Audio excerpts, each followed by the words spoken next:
Good morning, flower friends. We have gotten through the first week of June where we had extremely hot temperatures for here.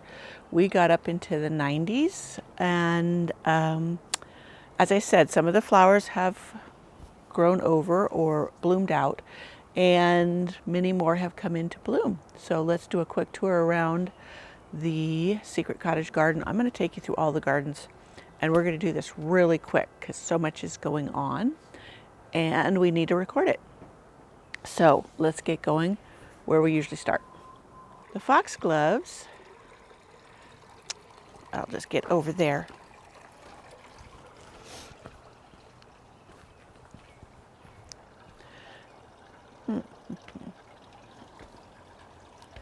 These foxgloves have not gotten as tall as I anticipated, and that's because of our drought. We had a very dry winter. They're usually, almost 6 feet tall. So they aren't going to really block much here as I had worried about. So I'm really glad I left them. And they'll bloom out and I'll go ahead and then pull them out because I have other things coming in through here. These were just a self-seeder. They were too pretty to pull out and not let them go ahead and bloom. But after they're done, I don't want them here. So I will pull them out and this area will then fill in as I wish it. I'm trying to put in more shrubs, etc. So it's a little bit easier maintenance for me as I get older. I need to make things easier. I'm going to bring you around. I'm going to show you my not Crown Princess Margareta, my Princess Alexandra of Kent Rose. It's so pretty right now. So here she is. She's got plenty of buds on her and she's just blooming so pretty. She deserves a prettier pot and I'm going to pot her up into something when I find her a nice pot. I may just go ahead and put her in the ground. I have found that since getting my kitties, I have not had any evidence of gophers.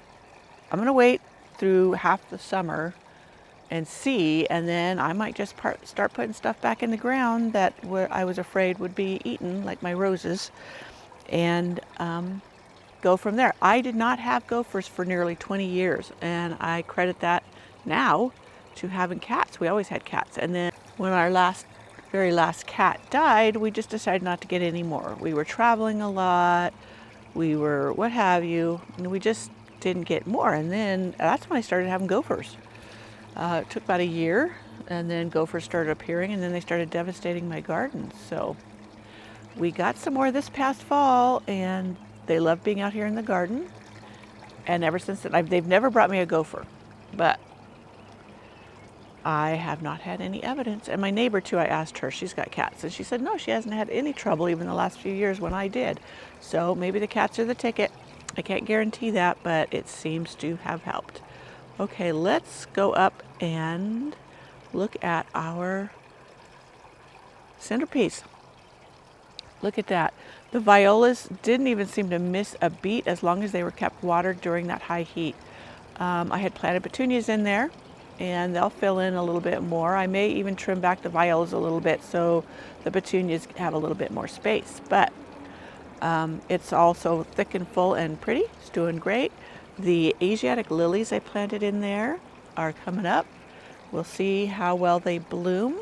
Asiatic lilies are one of the things the gophers ate. I had hundreds before. And then let's just scan this way. And look at this sweet pea. Isn't it just gorgeous? It's doing wonderful. This is the one that overwintered because we had such a mild winter, and it's just going gangbusters. I need to cut some of the fading blooms off so it continues to bloom.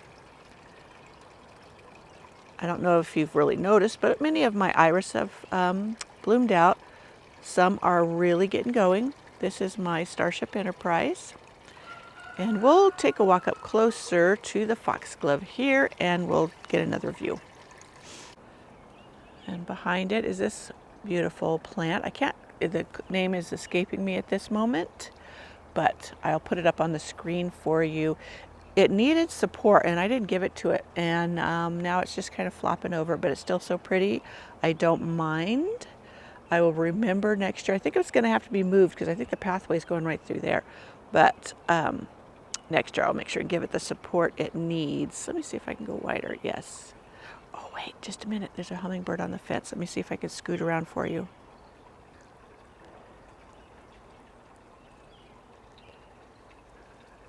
Let me see if I can zoom in. Oh, he flew away. Never mind. It was a boy. He had a nice red neck. Oh, he's behind me now. And I built this little, let's go to raised bed with some cedar fence boards. It was a little taller than I anticipated. I should have just done the one level, but I planted some dahlias in it. And then once I realized that I'm not having any issues with gophers, I took a chance and I planted a dahlia right beside it between the lettuce and the box. So let's see how that goes. My delphiniums are getting close to blooming.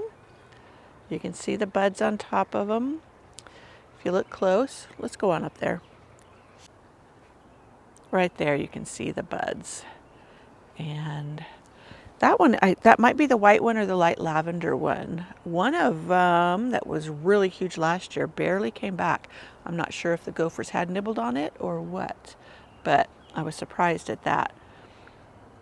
And at my climbing rose behind it, my James Galway, has one bloom on it. It will hopefully really take off. It's in a pot, so I try to make sure to keep them watered. I had to really be diligent while it was so hot. Let's scooch down here. My lettuce, I've been picking from it. I need to really pick some more. It looks like it's getting really big. We are going to cool down this week. We're going to barely get into the 70s. In a couple days, we're only going to get into 60s. I mean, it's so crazy. Go from 90s down to 60s. And a couple of nights are supposed to get down into the 30s. So I really got to watch the weather. So different this year. Variable. Olivia Austin Rose is blooming, and the one behind it is Hyde Hall. Just gorgeous. Let me zoom you up here really quick. See if I can do this without being too jerky. Look down here. Can you see down in there?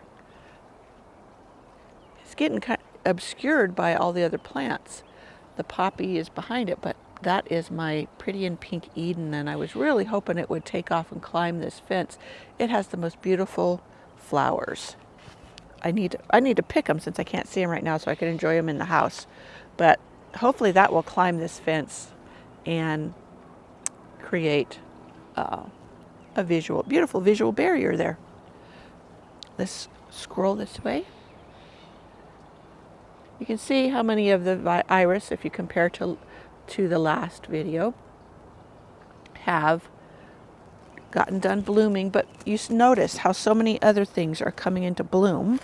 I mean, I've got larkspur that's about to bloom, daisy's about to bloom, poppies are starting to bloom, so you're not going to miss the iris. But what a show they put on before anything else was blooming, and that's what I love about them. Short and sweet, but it is just worth it. So there is my iceberg rose climbing the arbor, and it's doing gorgeously. It's in a pot too from gopher damage, but hopefully I would like to be able to put it in the ground rather than a pot. It's just so much easier with watering, etc. And once we get our gray water system set up, it's going to be part of the drip system, and it'll be all good. I won't have to hand water the pots. I could put drip into the pots, but if I get them in the ground, I think they'll just do better. So along here, look at these foxgloves, just blooming. So gorgeous. Right there, the white with the pink ones, and at the base, my little petunias are taken off. That was a little 6-pack, plain 6-pack, nothing fancy, not the wave or the super petunias. They're just regular mounding petunias, which I like as an edging. They do beautiful as an edging. So along here, more of the iris, and that's the bed. I have planted all new plants in there that should fill in. There's some salvias. I've seeded some cosmos. I have the nicotiana in there. So there's daisies. So we'll see how that comes along as the summer progresses. Today I'm gonna be sowing some zinnias, direct sowing. They do so much better for me direct sown rather than starting in pots and then putting out. They take a little longer to get going, but they're just so beautiful. So that is pretty much the secret garden. I'm going to show you something really quick. Do you see that little boxwood? That is one that was a clipping when I trimmed my boxwoods, and I just stuck it in the ground here. And there's a few more along the edge, you can see, of the, right there. And they've all rooted in place. All I did, that was it, stuck them in the ground, and they've taken off. I do that a lot, can't think of things. So there's the sweet pea from this side, doing gorgeous. And my rose along the back, look, all along underneath the deck. Yesterday the painter came by to see what needed to be done, so this should be painted sometime this summer. So barring anything happening, that's what's gonna be done. Let's go around to the side. Okay, here's my little patio area I've been working on. I've got the chairs over here. I need to get the table scrubbed up and put out here. I'm going to plant something right over between the road and here. I haven't figured out exactly what, but that's a snow ball bush right there, and that should get large in the next couple of years, and it should be a great visual barrier between the road and my little seating area, so I get a little more privacy. And along up here, you see all of the iris still blooming. Some of these are the later ones. And as we as we scooch around this way, here's another iris. But I'm going to take you up. Whoops. I'm going to take you up, and you can see my prize. Do you see my rose? All the way up there on the deck, and it blooms through on the other side of the stair railing, and it is just so fun. My husband dug it up for me from my grandparents. You may know that already, and I love it. I call it my Grandpa Newt rose. So let's go up and let's see my Jubilee celebration rose. Love it. Look at that beauty. This is another one of David Austin roses that blooms nonstop all summer, through the heat, through what have you. It just performs.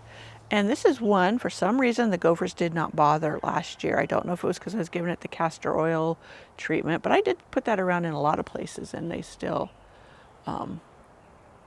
ate my rose's roots. But who knows, maybe they just missed this one.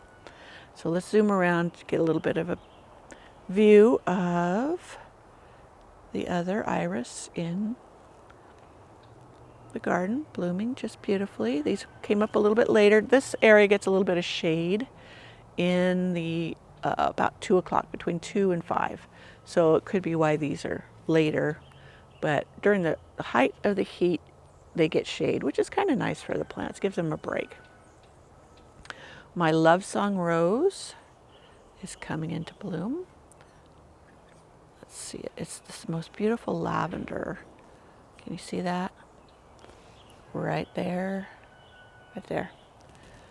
Just love that thing. My mom had bought one. She had it out on her back deck, behind her back deck, and I loved it every time I went by. And then she passed away in November, so I got that rose, and then I bought another to put right next to it, so I'd have just a real big display of those lavender roses. It blooms all summer as well. So going up, you can see more of this flower bed. Now I plant so thickly that weeds really don't have a chance, and it works well. I don't spend I haven't been out here weeding hardly at all. Sometimes if I'm planting something and I notice a weed, I pull it. But for the most part, I don't weed hardly ever in this bed. It's just so thickly planted with things that come back every year, and then I've been adding some more, like salvias and agastaches, and I put some of my purple Rusta Monarda in here. This rose up here has bloomed just nonstop. It started way early. This is Dreamweaver. I need to add another support here for it and get it off the rail, because we're going to have the rail replaced with some wire. Anyways, you'll notice later when I show you. But it's just gorgeous, and I have loved it. It's a climber, but it's not real vigorous tall wise, but it does bloom, and with good support, it does gorgeous. Let's move along to this side of the house. This, look at all these. There's this, it goes all the way back. This has just been a gorgeous, gorgeous bloomer, and I'm loving it. I love the purple with the pink. And oh, this rose I need to tie up. Give it some support. This is my Crown Princess Margareta. This is not a climber, but it just took off and acted like one. And many of the David Austins can act as climbers in America, in the US climate. So I just need to give it some more support up the porch. That again, that post is going to get painted, so I may have to cut it back when they come to do that, and then just make sure I tie it up next year. The wire obelisks I've bought at a garden center really work well, and I may go ahead and get more to let these climb up. There is my Prince George iris.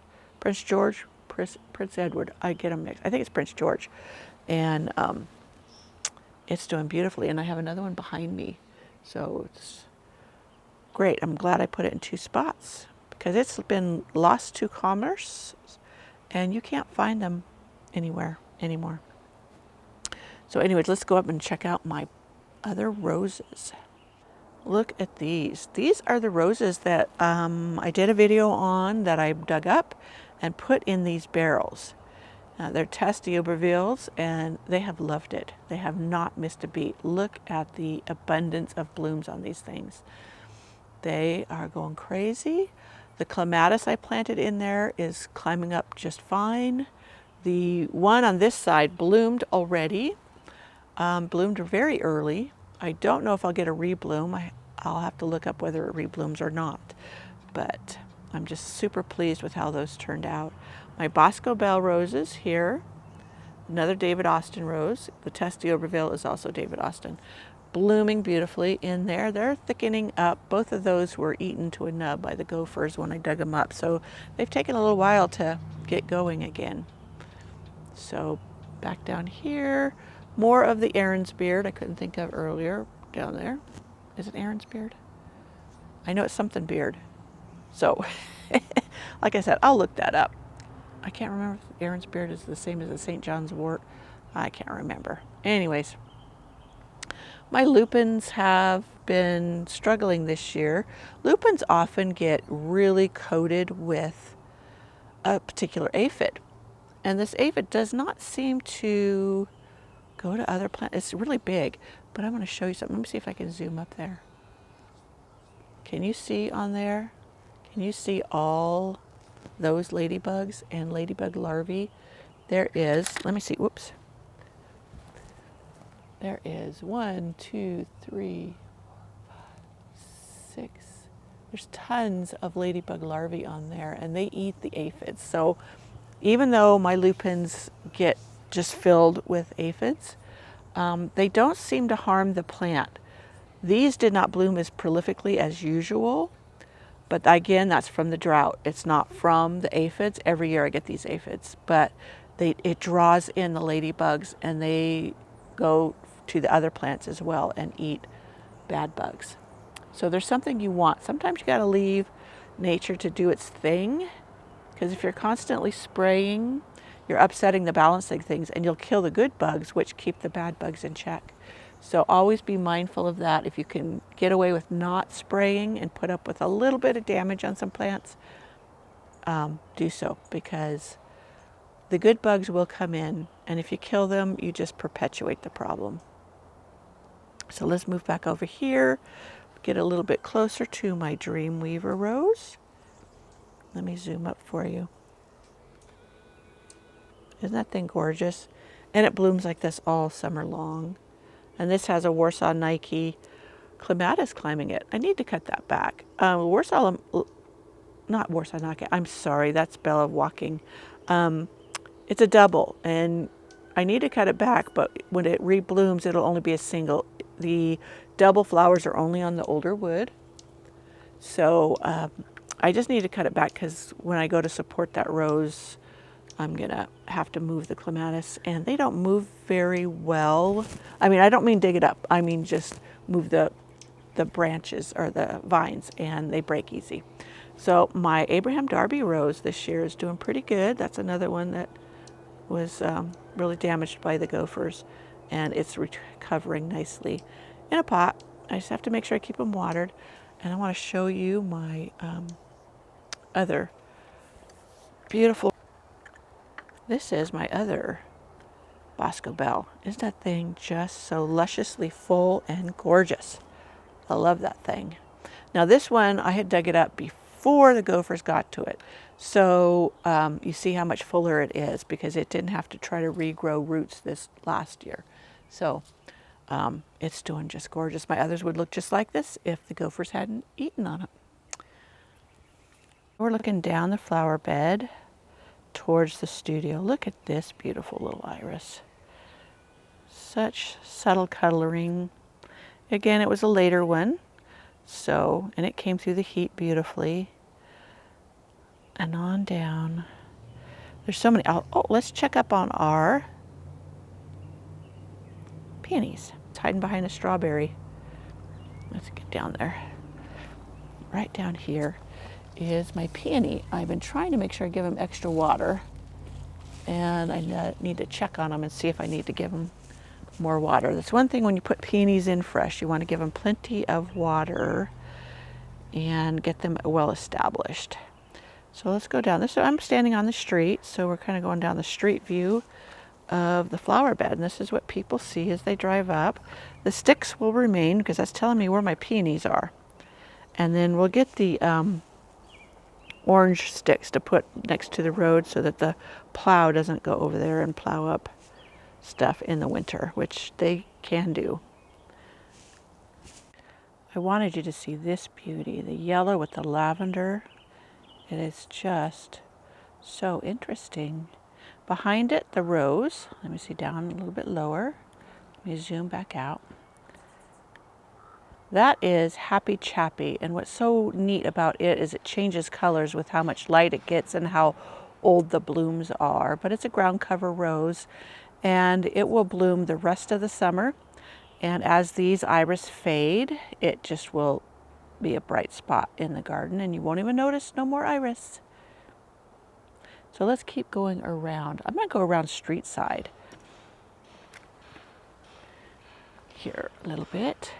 My butterfly bush is coming back. I gave that a super hard prune this last fall, and it's growing beautifully. I have to prune mine back real short in the fall because the snows will break it and even actually pull it out of the ground. So that mine get pruned not in spring but in fall. And here is one of my hardy geraniums down there. Can you see it? Let me zoom in. Now that is Elkie hardy geranium, and I need to take some cuttings from it. It's really pretty. This one stays more compact than my others, and the rosy pink flowers are just lovely. So stay tuned. I will get that video done on how I take cuttings from hardy geraniums to propagate them. I could also divide it where I just dig half of it up and then transplant somewhere else. But I wanted to share how to do cuttings. So let's zoom back out for you. And up along here, I have some iris. These ones along the road here were just some that I had tossed out and was going to give away and never got around to it. So they bloomed in place. They were not even planted in the ground. They just were laying on top of the soil. And behind it, let's move up closer. Sorry, I keep kicking this.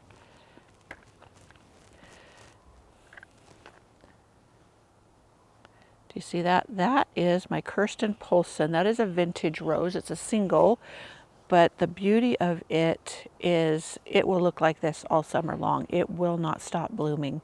It's tough, as many vintage roses are, and just keeps on going. It's very easy to propagate by cuttings, which I have done some cuttings. I have another rose in a pot that is a child of this, propagation child.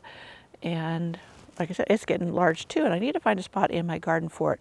Just the bright color and its prolificness and health, it's worth having in the garden. Down here you see daisies, etc., getting ready to bloom. There's some yarrow or achillea, and I have a Zinfandel hydrangea right there. I don't know, it did pretty good last year. It bloomed a little bit. This year I was having high hopes because it'll be the third year, but the plow dug it up this last winter, so I was thankful that it even lived. So if it gives me a little bit of a show this year, I will be tickled. But the daisies will begin blooming when the first flush of roses is about done and the irises are done. So that'll be the color then. The roses will continue to bloom. They just won't be, or at least the other roses, the Kirsten Poulsen does, but they'll just not have as many blooms, just like that Eden behind on the Arbor. That just this time of year is the thickest. It will bloom over the summer, less thickly, and then in the fall I'll get a real big bloom like this. So let's continue around. So here we have the lovely fire hydrant, and behind it is one of the obelisks. This is the very first obelisk I built. It's still hanging tough. I've had to do a few repairs on it, but that was 2013. I think I first posted that, so it's been a good long time, and being it's just regular lumber, it's not like redwood or cedar, I think it's held up great. At its base over here, right behind the hydrant is my Roseanne geranium. That does just gorgeous. It gets nice and large and just blooms and blooms a pretty blue all summer. I showed you last fall how I divide this, and I have more throughout the garden. And this one's well worth having.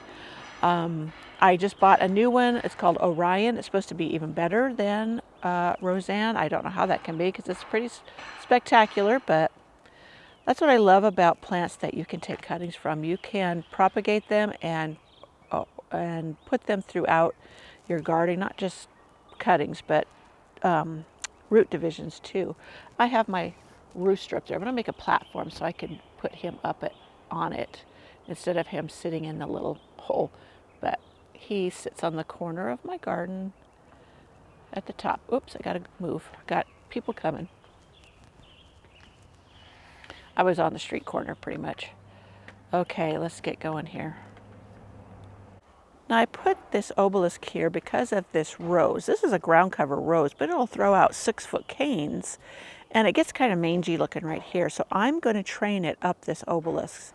It is filled with the most beautiful little white buds all summer long, and it's just gorgeous. It's deer resistant. I don't know why the deers won't eat this one, but it just keeps on going. I have chopped this back really hard this last fall, and I'm going to go ahead and train it up this, and I hope for the best. I also have a clematis there, a Roguchi clematis, and it's right behind this iris right here, and I'm going to train that up. It has little bell-like flowers. It's usually an early bloomer. I need to look up more information on it, but I'm thinking I'm going to put a couple more clematis or one more, maybe a later blooming one, and that way I'll get continuous color from the clematis. Clematis do wonderfully for me. That's why I'm going to incorporate more. My favorite place to get clematis is Brushwood Nurseries. They have the most healthiest plants, and when I plant those, they bloom the very first year. So others, you can start at bare root or whatever. You can do that too. It's just you're going to have to wait a little bit longer for blooms. And that's a-okay. Garden is an exercise in patience. So you can see the iris on this side. Oh, I do want to show you one really quick. It's the new one opened up.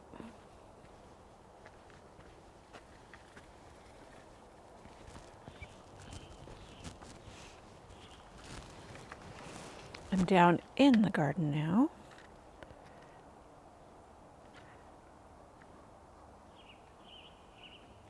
So right there, that orange one back there is so gorgeous. Let me see, make sure that other one's not in the way.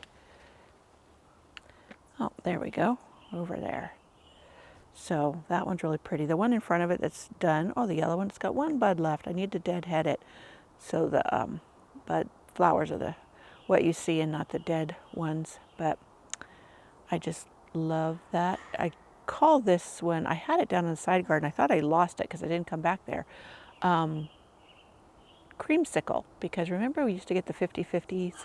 It was the orange on the outside and vanilla ice cream on the inside, and that's what it reminds me of. That was one of my favorites as a young person.